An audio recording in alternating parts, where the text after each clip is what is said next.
Sir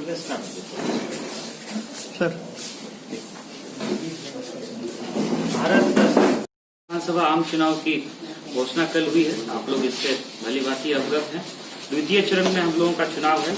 9/10/2020 को अधिसूचना जारी की जाएगी। नाम निर्देशन पत्र दाखिल किए जाने की अंतिम तिथि 16 तारीख है। 17 अक्टूबर को समीक्षा होगी, स्क्रूटनी होगी और कैंडिडेचर वापस लेने की तिथि 19 अक्टूबर है। मतदान 3 नवंबर को होगा। तो जिला प्रशासन की तैयारी पूरी है। हम लोग लगातार पहले भी प्रयास कर रहे थे और हम लोगों की पूरी टीम जो हम लोग के कोसांग हैं, सब लोग अपने अपने काम में लगे हुए हैं और बहुत ही स्वच्छ, निष्पक्ष और शांतिपूर्ण तरीके से हम लोग मतदान संपन्न कराएंगे। इस बार आप लोगों को पता भी होगा, निर्वाचन आयोग से भी बताया गया है आप लोगों को कि बूथों की संख्या में काफी वृद्धि की गई है। पहले जो लोकसभा का चुनाव लास्ट ईयर हुआ था उसमें 2924 बूथ थे। इस बार 4239 बूथ जो हैं वो हम लोगों के जिले में है। लगभग 40% वृद्धि हुई है और कोई भी बूथ ऐसा नहीं है जिसमें कि 1000 से ज्यादा वोटर हम लोगों के जिले में है। तो कोविड के नॉर्म्स को लेकर के जो भी तैयारी करनी है बूथ पर, वो सारी तैयारियां की जा रही हैं। जो एश्योर्ड मिनिमम फैसिलिटी होती है, शौचालय की व्यवस्था हो, पीने के पानी की व्यवस्था हो, लाइट की व्यवस्था हो, फर्नीचर, हेल्प डेस्क, सारी व्यवस्थाएं सुनिश्चित कराई जा रही हैं। इसके अतिरिक्त जो कोविड का गाइडलाइन है, हर एक बूथ पर थर्मल स्कैनर रहेगा, इसमें स्क्रीनिंग होगी जितने वोटर आएंगे सबकी। और अगर किसी का टेम्परेचर ज्यादा पाया जाता है तो वैसे वोटर को घर वापस भेज दिया जाएगा और लास्ट का जो 1 घंटा रहेगा 5 बजे से 6 बजे तक, उसमें आकर के वो वोट कर सकते हैं। सभी वोटर को सैनिटाइजर दिया जाएगा जिससे वो हाथ सैनिटाइज करेंगे और जब वो P1 के पास मतलब मतदान कर्मी के पास पहुंचते हैं तो मास्क नीचे करके उनका पहचान सुनिश्चित किया जाएगा वोटर आईडी से या अन्य जो डॉक्यूमेंट है उससे। और फिर उनको सैनिटाइजर दूसरी बार दे करके और एक ग्लव्स मिलेगा जिससे वो अपने मताधिकार का प्रयोग करेंगे। फिर ग्लव्स को डस्टबिन में डालेंगे, उसको जो डब्बा होगा उसमें, और फिर वहां से वो अपने वापस घर पे जाएंगे। हम लोग पर्याप्त मात्रा में शेड की भी व्यवस्था कर रहे हैं। जहां वोटर्स के रुकने की या ठहरने की कमी है वहां हम लोग टेंट लगा रहे हैं। सभी बूथों के आगे हम लोग गोला भी बनाएंगे, 2-2 गज का जो सर्किल होता है, ताकि वोटर्स जो है सोशल डिस्टेंसिंग के साथ खड़े हो सकें और अपने मताधिकार का प्रयोग अपना नंबर आने पर बूथ में जाकर के कर सकें। तो ये भी हम लोग सुनिश्चित कराएंगे। लगातार हम लोग नाम जोड़ने का प्रयास कर रहे हैं और जेंडर रेशियो बढ़ाने पे विशेष हम लोगों का ध्यान है। हम लोगों का यह विश्वास है कि 900 के आसपास हम लोगों का जेंडर रेशियो चला जाएगा। अभी 890 के लगभग हम लोगों का जेंडर रेशियो है और आप जब पिछले साल का देखेंगे तो पिछले साल ये लगभग 870 के लगभग था। तो जो आधी आबादी है उसकी मतदान में सहभागिता सुनिश्चित कराने के लिए पूरा जिला प्रशासन लगा हुआ है। स्वीप की हमारी एक्टिविटीज चल रही है। जो PWD मतदाता है, दिव्यांग मतदाता है और जो कोविड पॉजिटिव मतदाता है, उनके लिए पोस्टल बैलेट की व्यवस्था इस बार की गई है। अगर वो मताधिकार का प्रयोग पोस्टल बैलेट के माध्यम से करना चाहें तो वो भी व्यवस्था हम लोगों ने की है। हम लोगों की flying squad team, static surveillance team और इसके अलावा जो एक्सपेंडिचर मॉनिटरिंग के लिए जो पूरी टीम होती है, वो सारे आदेश निकल गए हैं और सारी टीम आज से ही अपना काम शुरू कर रही है।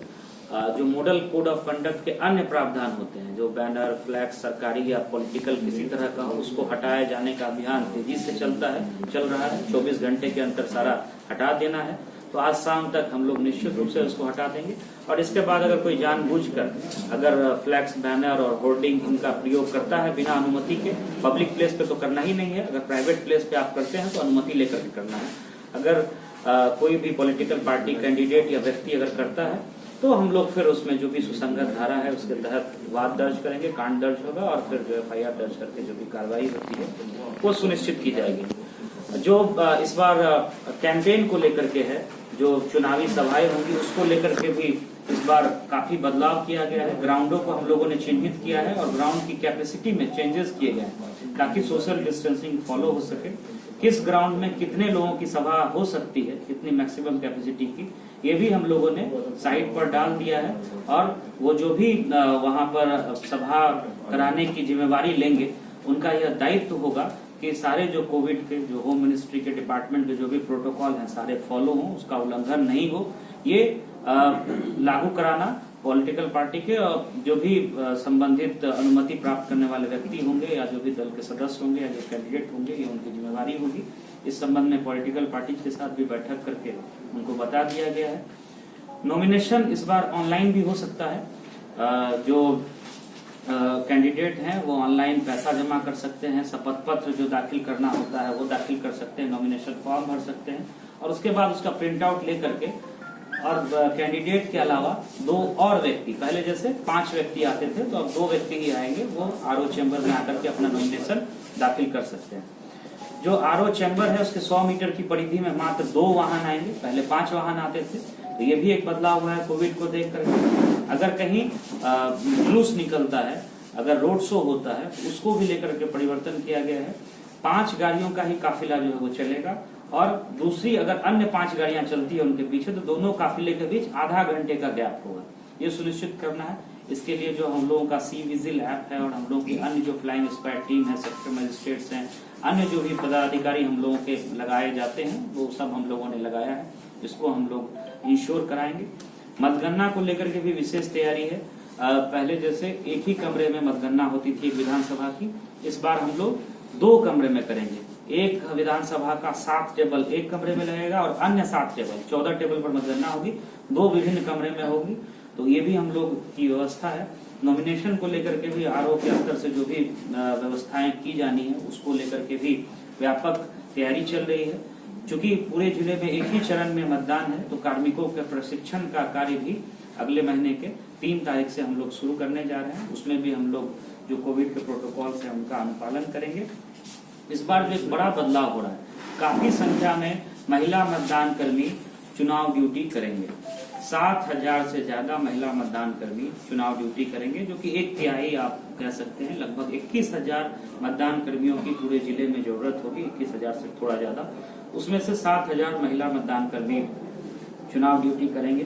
तो उनको प्रशिक्षण देना, उनको सुरक्षित बूथों तक पहुंचाना, उनको फिर इलेक्शन के बाद घर तक पहुंचाना, ये सारी व्यवस्था हम लोगों के स्तर से की जा रही है।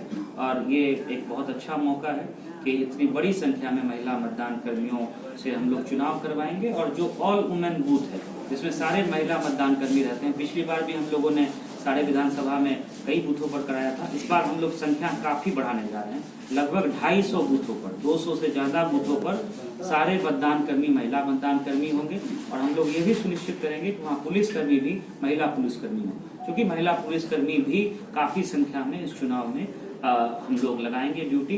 तो ये भी हम लोग सुनिश्चित करा रहे हैं। सीपीएमएफ की एडवांस कंपनी बहुत जल्दी इस जिले को मिलने वाली है और जैसे जैसे चुनाव नजदीक आएगा तो पर्याप्त संख्या में पुलिस बल और पैरामिलिट्री फोर्सेस हम लोगों को मिलेंगे। और जितने वल्नरेबल लोकेशन है, जो भी क्रिटिकल बूथ हैं, वहाँ हम लोग पैरामिलिट्री फोर्सेस की तैनाती करेंगे।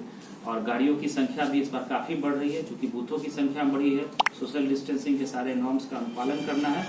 तो हम लोग की पूरी तैयारी है और बहुत ही अच्छे माहौल में शांतिपूर्ण तरीके से बिना किसी हम लोग की पूरी उम्मीद है कि बिना किसी वायलेंस के हम लोग एकदम अच्छे माहौल में, जिस तरह से लोकसभा चुनाव संपन्न हुआ था, विधानसभा का चुनाव भी हम लोग संपन्न करेंगे। दिशा निर्देश चुनाव आयोग ने दिए हैं। जो भी कैंडिडेट है उनको सोशल मीडिया का अपना अकाउंट जो है वो नॉमिनेशन के साथ शेयर करना है और उनके अकाउंट की भी मॉनिटरिंग होगी। अगर ऐसा दिखता है कि सोशल मीडिया पर वो पैसा खर्च करके अपना चुनाव प्रचार कर रहे हैं तो उस पैसे के भी चुनाव खर्च में अकाउंटिंग होगी। जो पिछले लोकसभा चुनाव में माननीय उच्चतम न्यायालय के सुप्रीम कोर्ट के आदेश के आलोक में क्रिमिनल एंटीसीडेंट वाले, जिनका आपराधिक इतिहास है, वैसे अगर कैंडिडेट्स का चुनाव पार्टी करती है या वैसे लोग चुनाव लड़ते हैं तो उनको 3 बार इलेक्ट्रॉनिक और प्रिंट मीडिया दोनों में अपने आपराधिक इतिहास के बारे में बताना है, पॉलिटिकल पार्टी को भी और कैंडिडेट को भी। ये पिछले चुनाव में भी हुआ था और उससे संबंधित डिक्लेरेशन उनको आरओ और डीओ ऑफिस में जमा करना है। तो ये इस बार भी ये व्यवस्था हो गए है, आचार संहिता लग गई है।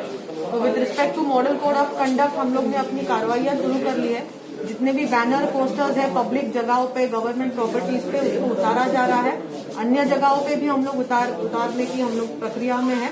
जहाँ पे भी पाया जाएगा अनऑथोराइज तरीके से विदाउट परमिशन उन लोगों के विरुद्ध सही धाराओं में प्राथमिकी दर्ज की जाएगी। इसके अलावा अब तक हमने इलेक्शन के मद्देनजर 40,000 लोगों पे 107 की कार्रवाई के लिए प्रपोजल्स दिए हैं। करीबन हमने 400 लोगों के ऊपर 110 की कार्रवाई के प्रपोजल्स दिए हैं। 50 से 60 लोगों पे हमने CCA 3-3 की कार्रवाई की है और CCA 12 की कार्रवाई भी अभी विचाराधीन चल रही है, वो भी जल्दी पूरी कर ली जाएगी।